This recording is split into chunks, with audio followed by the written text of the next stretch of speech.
कभी व्यक्तिगत मामलों में नहीं जाते, कभी उनका व्यक्तिगत विरोध नहीं करते। लेकिन जहाँ पर नीतिगत मामले होंगे, जहाँ जनहित के मामले होंगे, वहाँ हमें बोलना पड़ेगा। और उन पार्टी के लोगों को भी बोलना चाहिए कि अगर बात भाई आप हम क्षेत्र हमारा चकुलवा, अरे तुम इसको ऐसे प्रदूषित कर रहे हो, ये कोटाबाग ब्लॉक पूरा चकलवाला से लेके यहाँ तक ये पर्यटन हब बन सकता है। जब टूटने लगे हौसला तो बस ये याद रखना, जब टूटने लगे हौसला तो बस ये याद रखना, बिना मेहनत के हासिल कुछ नहीं होता। ढूंढ लेना अपनी मंजिल अंधेरों में कहीं, क्योंकि जुगनू कभी रोशनी का मोहताज नहीं होता।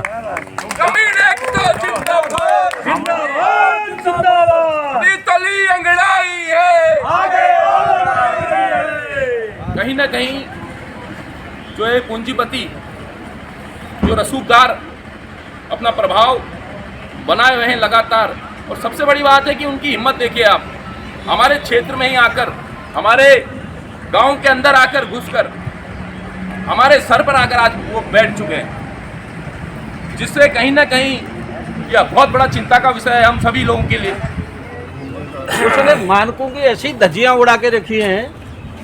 उसने गुल्लर घाटी नदी दिखा रखी। 60 साल का तो मैं हो गया, मैंने को तो नदी दिखी थी वहाँ। अवैध बोरिंग हुई हो। 60 साल मेरी उम्र हो गई, मैंने आज तक गुल्लर घाटी नदी देखी नहीं। चचा को तो फिर अब क्या कहूँ, गुल्लर घाटी नदी पता नहीं कहाँ है। हम यहाँ प्रशासन में बैठे हैं, प्रशासन हमारा साथ नहीं दे रहा है। ये तो आप लोग भी देख रहे हो। यहाँ बैठे, यहाँ से उधर भगाया गया, उधर बैठे पुलिस वाले 2 दिन लगातार आ गए, उन्होंने फिर इधर भगा दिया। अब पता नहीं भगवान जाने ये कहाँ भगा दिया। मार्च के फर्स्ट वीक में आचार संहिता लग चुकी होगी, फिर उसके बाद ये फिर भगा देंगे हमको यहाँ से।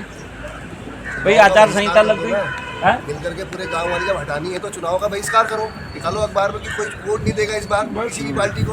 किसान एकता जिंदाबाद, जिंदाबाद, किसान एकता जिंदाबाद, जिंदाबाद, जिंदाबाद। हमारी मांगे पूरी हो, चाहे हमारी मांगे पूरी हो, चाहे मजबूरी हो, हमारी मांगे पूरी हो, चाहे मजबूरी हो। जोर जुल्म की टक्कर में संघर्ष हमारा नारा है, जोर जुल्म की टक्कर में संघर्ष हमारा नारा है। ग्रामीण एकता जिंदाबाद, जिंदाबाद, जिंदाबाद।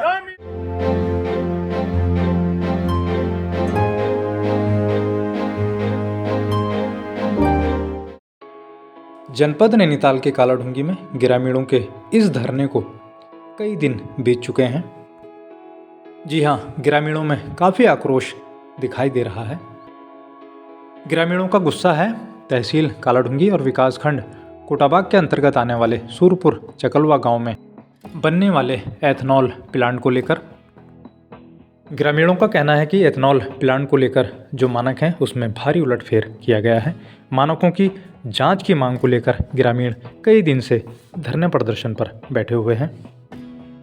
देखिए किस तरीके से मानकों की धज्जियां उड़ाई गई हैं और उलटफेर किया गया है ग्रामीण की ज़ुबानी। आप भी सुनिए किस तरीके से मानकों में भारी फेरबदल किया गया है। मतलब ये धरना प्रदर्शन आज नहीं, पिछले 2.5 साल से लगातार ग्रामीण संघर्षरत हैं। जो एथनॉल का प्लांट हमारे क्षेत्र में लगाने जा रहा है, इसमें जो इसने मानक दिखाए गए हैं ये झूठे साक्ष्य हैं। और सरकार ने खुद अपने जो तथ्य हैं उसमें लिखा हुआ है कि भाई कोई भी साक्ष्य अगर झूठे पाए जाते हैं, जो इन्वायरमेंट इसने इसी दिखा के बोला है कि मेरे को इसी मिल चुकी है, वो कैंसिल कर दी जाएगी। और जो हमारे मानक हैं, जो इसने मानक दिए थे कि भाई हमारे 2.600 मीटर में हमारा रामपुर गांव दिखाया गया है, 860 मीटर में इसने सूरपुर गांव दिखाया है। सूरपुर में तो खुद लग रही है ये फैक्ट्री, और इसके जस्ट लगा हुआ गांव हमारा देवीपुरा है, जो मात्र 100 मीटर की दूराई में है, वो इसने नहीं दिखाया है। इसकी पहली इसी तो ऐसी कैंसिल हो जानी चाहिए। दूसरी इसी वैसा इसने दिखा रही है सूरपुर बनस्पति क्षेत्र, और हमारा तो इसके बगीचे के साथ लगा, इसके फैक्ट्री के साथ लगे हुए हमारे बाग बगीचे हैं, वैसा उसमें इसकी इसी कैंसिल हो जानी चाहिए। तीसरा इसने दिखा रही है वैसा गुलर घाटी नदी, भाई 1300 मीटर पूरब में इसको गुलर घाटी नदी दिखा रखी है। मैं तहसील से कहता हूँ कि भैया तहसील प्रशासन से यहाँ पर से आप लोग जो भी मेरे सयाने लोग हैं, हमने तो गुलर घाटी नदी कभी दिखाई नहीं दी, और हमारे RTI के द्वारा हमें पता चला कि गुलर घाटी नदी क्षेत्र में है ही नहीं। तो वैसे ये मुख्य हमारे बिंदु हैं। एलिफेंट कॉरिडोर इसने जो दिखा रखा है वो है ही नहीं, और साक्ष्यों के माध्यम माध्यम से, आरटीआई के माध्यम से हमें पता चल रहा है कि इसके बाद एलिफेंट कॉरिडोर है। ये तथ्य अगर झूठे हैं तो जनता हमारे अपने आप चली जाती है जहाँ बैठ जाएगी बैक डोर में, और इन्हीं तथ्यों के साथ पिछले 2.5 साल से कह रहे हैं, और ये शासन प्रशासन मूक दर्शक बना हुआ है। जोर जुल्म की टक्कर में संघर्ष हमारा नारा है, जोर जुल्म की टक्कर में संघर्ष हमारा नारा है। 20 दिन 25 दिन के लिए रुक गया, उसके बाद फिर शुरू हो गया। अब फैक्ट्री का काम लगभग 50% हो चुका है। यहाँ के किसान नलकूप मांग रहे हैं, 5-5, 10-10 साल से वेटिंग में है, उनको नलकूप नहीं मिल रहे। उसको एक साथ 5 नलकूप स्वीकृत हो गए, 3 तो मेरे ख्याल चल गए उसके। और सारे विभागों से हमारे पास आरटीआई के द्वारा जानकारी ली गई है, किसी ने भी ये नहीं बोला कि हमने इसको एनओसी दे दी, लेकिन वो हाई लेवल में मिल के सारी चीज़ें बैन करा दे रहा है और चल दे रहा है आगे। क्वालिटी को कैसे नहीं हटेगी? अब क्या करें, मैंने यहीं पर आके बोला था छुटभैये नेताओं को भगाओ। हम यहाँ आंदोलन में बैठे, वहाँ वो पत्रक बांटने में लगे। कोई भी चुनाव में वोट नहीं मजबूरी देगा तो ये है ना। बहिष्कार। तो मैं कहना चाहूँगा कि ये लड़ाई एक व्यक्ति की लड़ाई नहीं है, ये लड़ाई समूचे क्षेत्र की लड़ाई है, ये लड़ाई उन किसान भाइयों की लड़ाई है, ये लड़ाई कुछ पर्यटन से जुड़े हुए नौजवान बेरोजगारों की लड़ाई है। क्योंकि हम समय समय पर सरकार को चिताते आए हैं, समय समय पर सरकार से हमने ये बातें करी है कि आप अपनी दोहरी नीतियों को छोड़िए, आप अपनी एकाग्र नीति में आइए। क्योंकि एक तरफ तो हम कहते हैं हमारे पास हमारा जो प्रदेश है, हमारी जो संभावनाएं हैं वो पर्यटन को लेकर के हैं, हमारे पास हमारे युवाओं की रोजी रोटी के लिए जो अगर कुछ है तो वो एकमात्र पर्यटन है। हमारे पास आपका कॉर्बेट का नेशनल पार्क रामनगर में है, आपका म्यूजियम चूनाखान में है, आपका लतवागढ़ है, आपका नया गांव का कॉर्बेट फॉल है, हमारे पास म्यूजियम कालाडूंगी में है। भारत का ही नहीं, संसार का सबसे ज़्यादा टूरिस्ट इसी रास्ते से होकर के रामनगर से देहरादून आपका नैनीताल को जाता है। हमारे ये विधानसभा हमारी ऐसी विधानसभा है कि हमारे प्रदेश के सारे आला अधिकारी इसी रास्ते के से होकर के नैनीताल को जाते हैं। क्या किसी के कानों में कोई जू नहीं रहती है? क्या उनकी आंखों में इतनी पट्टियां बंध गई हैं? क्या उनको इन बेरोजगार युवाओं का दर्द नहीं दिखाई देता है? इन काश्तकारों का दर्द नहीं दिखाई देता है? क्यों ऐसी दोहरी नीतियां आपने इस क्षेत्र में लगा के रखी हुई है? क्यों आपने ऐसे शमशान जगह जगह खोल के रखे हुए हैं?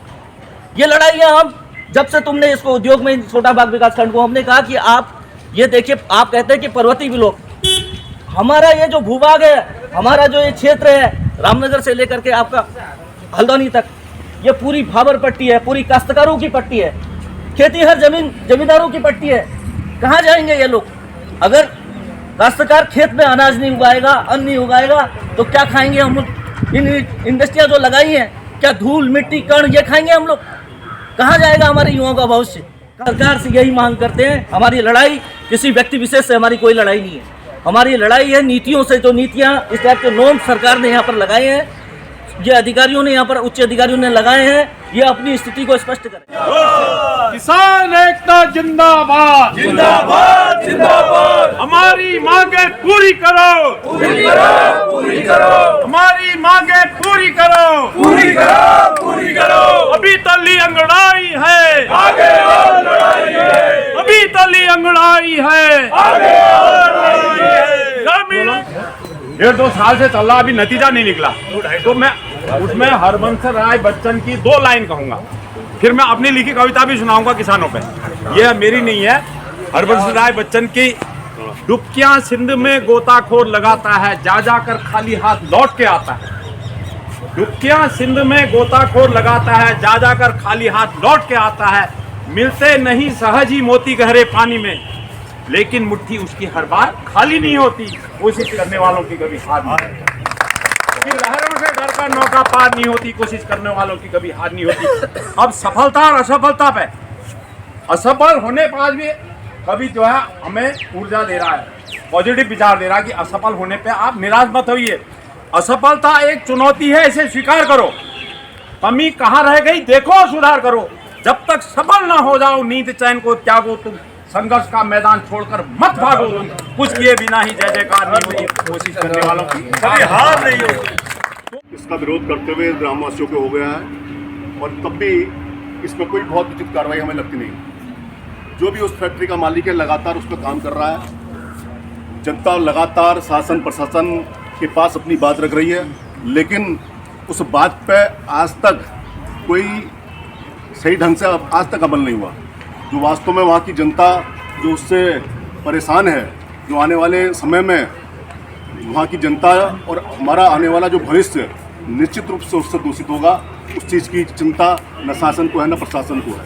हम इस कार्यक्रम के माध्यम से कहना चाहते हैं, इस धरना प्रदर्शन के माध्यम से कहना चाहते हैं कि ये अभी भी अगर सरकार चाहे और यह सरकार के जो नुमाइंदे हैं जो इस क्षेत्र का प्रतिनिधित्व करके देहरादून में बैठकर विधानसभा में आवाज़ क्षेत्र की उठाते हैं, उनको ये आवाज़ भी उठानी चाहिए जो इस क्षेत्र की जनता का वोट लेते वक्त आते हैं। मित्रों, आज हमारी पूरी क्षेत्र की जनता, आज छोटा सा गांव वहाँ पर उस क्षेत्र में है, कल को ऐसे लोग और जगह भी इस तरह की प्रक्रिया करेंगे, ऐसे और जगह फैक्ट्रियाँ खुलेंगी। निश्चित रूप से जो हमारा ये उत्तराखंड राज्य है और खासकर ये कुमाऊँ का ये भावर बेल्ट है, इसको भी दूषित करने का काम ये लोग करेंगे। पूरा क्षेत्र जैसा कि सबने बताया कि वो एलिफेंट कॉरिडोर है और तमाम वहाँ पर फलपट्टी वाला पूरा क्षेत्र हमारा ये काला डूंगरी से अगर चकलवा से लेकर रामनगर देखे पूरा फलपट्टी वाला क्षेत्र है। और इस तरह की रासायनिक फैक्ट्रियाँ वहाँ पर अगर खुलेंगी तो निश्चित रूप से उसका नुकसान हम सबको होने वाला है। आने वाले जो नौनिहाल हैं उनको भी उसका नुकसान होगा। निश्चित बातें मैं कहना चाहूँगा, जैसा कि आज से पूर्व 2 वर्ष पूर्व यह आंदोलन करने की जो हमें आवश्यकता पड़ी, 2 वर्ष पूर्व हमने ग्रामीणों के साथ मिलकर इस आंदोलन को हमने खड़ा किया था। इस आंदोलन के लिए हम आगे आए थे। तो अपने आप में एक हरियाली के रूप में और कॉर्बेट से लगा क्षेत्र है जिसकी पहचान पूरे देश में है और एक बहुत बड़ा पर्यटन हब हमारा, एक कह सकते हैं आप पर्यटन जोन के रूप में विकसित हो रहा है। चाहे हमारा आप ये नैनीताल मार्ग ले लो, चाहे ब्लॉक कोटाबाग का, आप कालाडूंगी छोटे हल्द्वानी का क्षेत्र ले लो, चाहे हमारा नया गांव वाटरफॉल ले लो, यहाँ से लगा हुआ हमारा कहीं ना कहीं जो है पूंजीपति, जो रसूखदार अपना प्रभाव बनाए हुए हैं लगातार। और सबसे बड़ी बात है कि उनकी हिम्मत देखिए आप, हमारे क्षेत्र में ही आकर, हमारे गांव के अंदर आकर घुसकर हमारे सर पर आकर आज वो बैठ चुके हैं, जिससे कहीं ना कहीं यह बहुत बड़ा चिंता का विषय है हम सभी लोगों के लिए। कालाढूंगी में पिछले कई दिनों से धरने पर बैठे ग्रामीणों का कहना है कि जब तक उनकी मांगों को पूरा नहीं किया जाता, ये धरना प्रदर्शन जारी रहेगा और इसको और तेज किए जाने की भी ग्रामीणों ने चेतावनी दी है। ग्रामीणों के इस धरना प्रदर्शन को सत्ताधारी भाजपा और मुख्य विपक्षी दल कांग्रेस के नेताओं का भारी समर्थन मिल रहा है।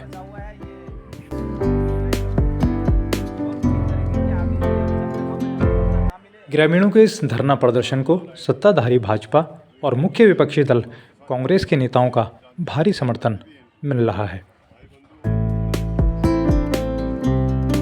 जिंदाबाद जिंदाबाद जिंदाबाद, हमारी मांगे पूरी हो चाहे कोई मजबूरी हो, हमारी मांगे पूरी हो चाहे कोई मजबूरी हो, हमारी मांगे पूरी हो चाहे कोई मजबूरी हो। अभी तो ली अंगड़ाई है, आगे और लड़ाई